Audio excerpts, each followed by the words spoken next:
बेटी हमारे कमा रहे हो। आप ये दो और ये एक बन गया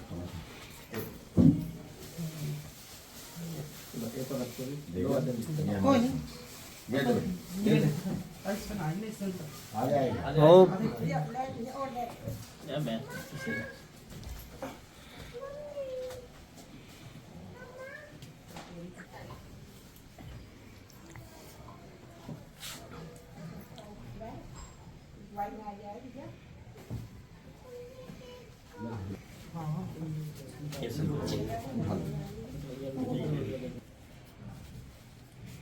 ये स्वागत किया आपने संगम नागर का, पावर लिफ्टिंग की गोल्ड मेडलिस्ट का, क्या कहेंगे आप?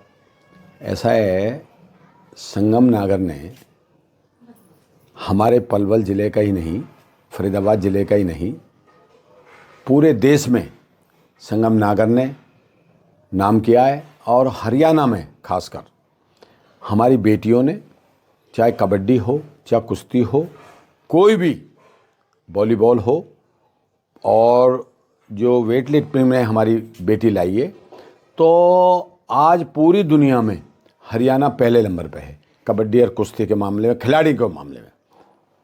आप स्वयं भी खिलाड़ी रहे हैं आप, तो कैसे मानकर चलते हैं कि आज के हालात किस प्रकार से देखते हैं आप? ऐसा है, आज खिलाड़ी बहुत परेशान हैं, क्योंकि हमारी संगम नागर ही है। मेरे ख्याल में फरीदाबाद में, क्योंकि मेरे पिताजी स्वर्गीय लीला ठाकुर बहुत बड़े पहलवान रहे थे, भारत केसरी रहे थे, तो मैं मानता हूँ कि सरकार जो है, जैसे ये बच्ची है, हमारे बच्चे जो खिलाड़ी हैं, लड़की हैं या लड़का हैं, उनको हरियाणा सरकार में नौकरी मिलनी चाहिए ताकि जो खिलाड़ी आगे चल सके। हरियाणा सरकार कह रही है, कर नहीं रही है कुछ भी। जहाँ संगम नागर है, हमारी 20 साल की हो गई है, कोई भी महकमे में सरकारी नौकरी मिल जाए तो बच्चा आगे चल सकता है। आपके माध्यम से मैं फरीदाबाद और हरियाणा के आदरणीय मुख्यमंत्री मनोहर लाल खट्टर जी से ये निवेदन करता हूँ, और हमारे सांसद जी से, कि खिलाड़ियों का और एक फौजियों का और एक किसान का, 3 चीज़ हमें विशेष ध्यान रखनी है। सबसे पहले हमारे फौजी जो ये 4 साल की नौकरी है, ये भी बहुत गलत बात है। उनकी पूरी पेंशन होनी चाहिए और पूरी नौकरी होनी चाहिए। अगर प्रभु ने और फरीदाबाद की जनता भी भगवान का रूप है, अगर हमें मौका दिया, हम सरकार में साझा करेंगे, और साझा करके ये एक तो पेंशन बहाल कराऊंगा जो पेंशन लोगी हुई है गरीबों की।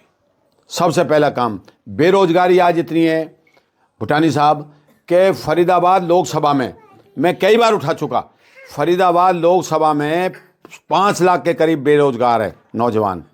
और अगर हमारी सरकार आई और लोगों ने हमें मौका दिया, हम सरकार में साझा जरूर करेंगे हमारी बहन मायावती जी बीएसपी से। तो अगर भगवान ने और फरीदाबाद की जनता ने मुझे मौका दिया तो 50,000 बच्चे एक साल में नौजवान 36 बिरादरी के जरूर लगाऊंगा। अगर आपकी बीएसपी की सरकार आती है तो क्या हरियाणा की जो खेल पॉलिसी है उसमें कोई बदलाव लाएंगे आप लोग? नहीं, बदलाव ये लाएंगे कि जो हमारे बच्चे हैं, आज खिलाड़ी हैं पूरे हरियाणा के, इनको सबको नौकरी नहीं मिल रही। अगर नौकरी नहीं मिल रही है तो इनको भत्ता मिलना चाहिए। इस बच्ची को मैं इसके माध्यम से कह रहा हूँ, इस बच्ची को कम से कम 20,000 रुपये महीने तो कम से कम खाने के लिए चाहिए कि नहीं चाहिए? हम पहलवान भी रहे हैं, हमारे पिताजी भी रहे हैं।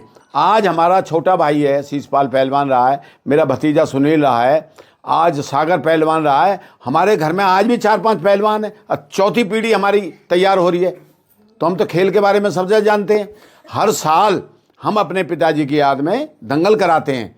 गोवर्धन के दिए उनकी डेथ हुई थी, तो हर साल उनकी बरसी पे हम दंगल कराते हैं। पिछले भी कराया था, 42 साल से कराते हैं। अच्छा, खिलाड़ियों को कुछ खर्चा भी ज़्यादा होता है प्रैक्टिस के दौरान? भाई प्रैक्टिस के दौरान खाना खुराक होती है उसकी। अब खुराक नहीं मिलेगी इस बच्ची को तो कैसे चलेगी आगे? आज पहलवान को या कबड्डी जो खेल रहा उसको अगर खुराक नहीं मिलेगी तो आगे कैसे चलेगा? गरीब परिवार से भी तो हैं बच्चे, हम भी गरीब किसान, एक किसान के बेटे हैं। आज हरियाणा में और ख़ासकर पूरे देश में किसान बड़ा परेशान है।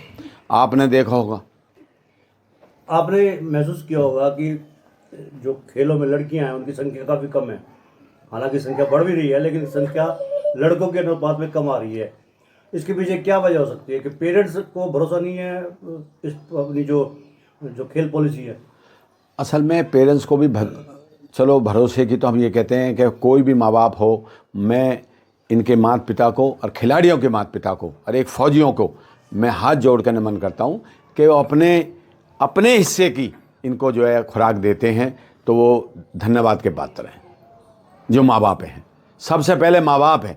अब माँ बापों की कोई गलती नहीं है, हमारी सरकार को देखना चाहिए, खासकर हरियाणा में, मैं हरियाणा की बात कर रहा हूँ, या यूपी हो, राजस्थान हो, मध्य प्रदेश हो, पंजाब हो, हिमाचल हो, खास कर देखना चाहिए कि जो खिलाड़ी हैं उनको भत्ता जरूर मिलना चाहिए हरियाणा सरकार से। अगर उनको नौकरी, पहली बात तो नौकरी दो तो भत्ता की जरूरत नहीं है, यानी तो भत्ता 20-25 हज़ार रुपये हर महीना देना चाहिए हरियाणा सरकार को, मैं आपके माध्यम से कह रहा हूँ। क्या कहेंगे आपके साथ?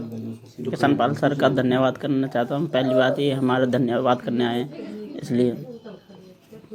अच्छा, आप लोग ने जो उपलब्धि हासिल की है कौन से उसमें ली है आपने खेल में? पावर वेट लिफ्टिंग में की है, ये बेंगलोर में थे 22 से 26 नवंबर। मैंने 63 कैटेगरी में 95 केजी वेट उठाया था बेंच प्रेस में।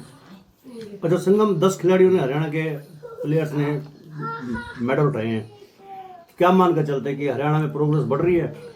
10 ने नहीं, 35 बच्चे थे, सबने मेडल उठाए, किसी का ब्रॉन्ज है, किसी का सिल्वर है, किसी गोल्ड है। 10 तो ट्रॉफी उठाई थी स्ट्रॉन्ग मैन की, स्ट्रॉन्ग मैन बने हैं 10 बच्चे हरियाणा के। अच्छा, हरियाणा की जो खेल पॉलिसी है तो आपको पूरा वो मिलता है, वजन मिलता है हर चीज़ में? नहीं, हरियाणा से अभी मुझे कुछ भी नहीं मिला, जितना भी खर्चा है वो मेरे घर वाले करते हैं सारा।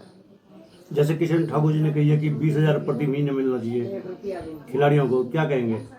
मिलना चाहिए। मेरा खुद का ही 20,000 रुपये मंथली खर्चा हो रहा है, क्योंकि डाइट से लेके कोच की फीस, रेंट, सर हर तरीक़ा से इतना ही खर्चा हो रहा है मेरा। और अब जो पढ़ाई क्या कर रहे हो आप? BA में हूँ मैं। BA कर रहे हो, तो पढ़ाई में बाधा आती है खेलों के दौरान? नहीं, मेरी शाम की प्रैक्टिस है। अच्छा, प्रैक्टिस आप कोच कौन है? अभी इस टाइम मैं दिल्ली में हूँ तो भास्कर शाह है, वे रिकॉर्ड होल्डर है, 8 टाइम रिकॉर्ड बना चुके हैं अपना नेशनल में। विदेश में भी उन्होंने रिकॉर्ड बनाया अपना। इंडिया के हैवीएस्ट बेंच प्रेस है, 325 kg उनका रिकॉर्ड है इस टाइम। फर्स्ट टाइम आपने रिंग कब ज्वाइन किया था? मैंने 2019 में की थी। 2019 में जब फर्स्ट टाइम रिंग ज्वाइन किया था तो कोई मन में डर या संदेह होता था? नहीं, मैंने पहले बॉक्सिंग ज्वाइन कर रखी थी, इसलिए मुझे कोई डर नहीं था। नाम है आपका जी? मेरा नाम मास्टर नंदराम है, जिलाध्यक्ष बहुजन समाज पार्टी पलवल। क्या कहेंगे आप संगम नागर की उपलब्धि को लेकर? सबसे पहले तो भूटानी जी, मैं आपके चैनल को बहुत बहुत ढेर सारी शुभकामनाएं दूंगा, बधाइयाँ दूंगा, जो कि आपने एक गरीब की बेटी को कवर करने के लिए उसके घर तक पहुंचने की कोशिश की, तो एक आप बधाई के पात्र हो, आपको बहुत बहुत ढेर सारी बधाइयाँ। अच्छा, नंद किशोर जी बताइए कि जो आपकी पार्टी के नेता हैं किशन ठाकुर, उन्होंने कहा है कि सरकार को कम से कम 20,000 प्रति माह देना चाहिए संगम नागर को, इस जैसी खिलाड़ियों को, क्या कहेंगे आप? देखो, बिल्कुल देना चाहिए, और हमारी सरकार उत्तर प्रदेश में 4 बार रही है। हमने उत्तर प्रदेश सरकार में जब वहाँ शासन चलाया बहन जी ने, तो वहाँ के खिलाड़ियों को वो सारे भत्ते और सरकारी नौकरी तक पहुँचाने का कार्य किया।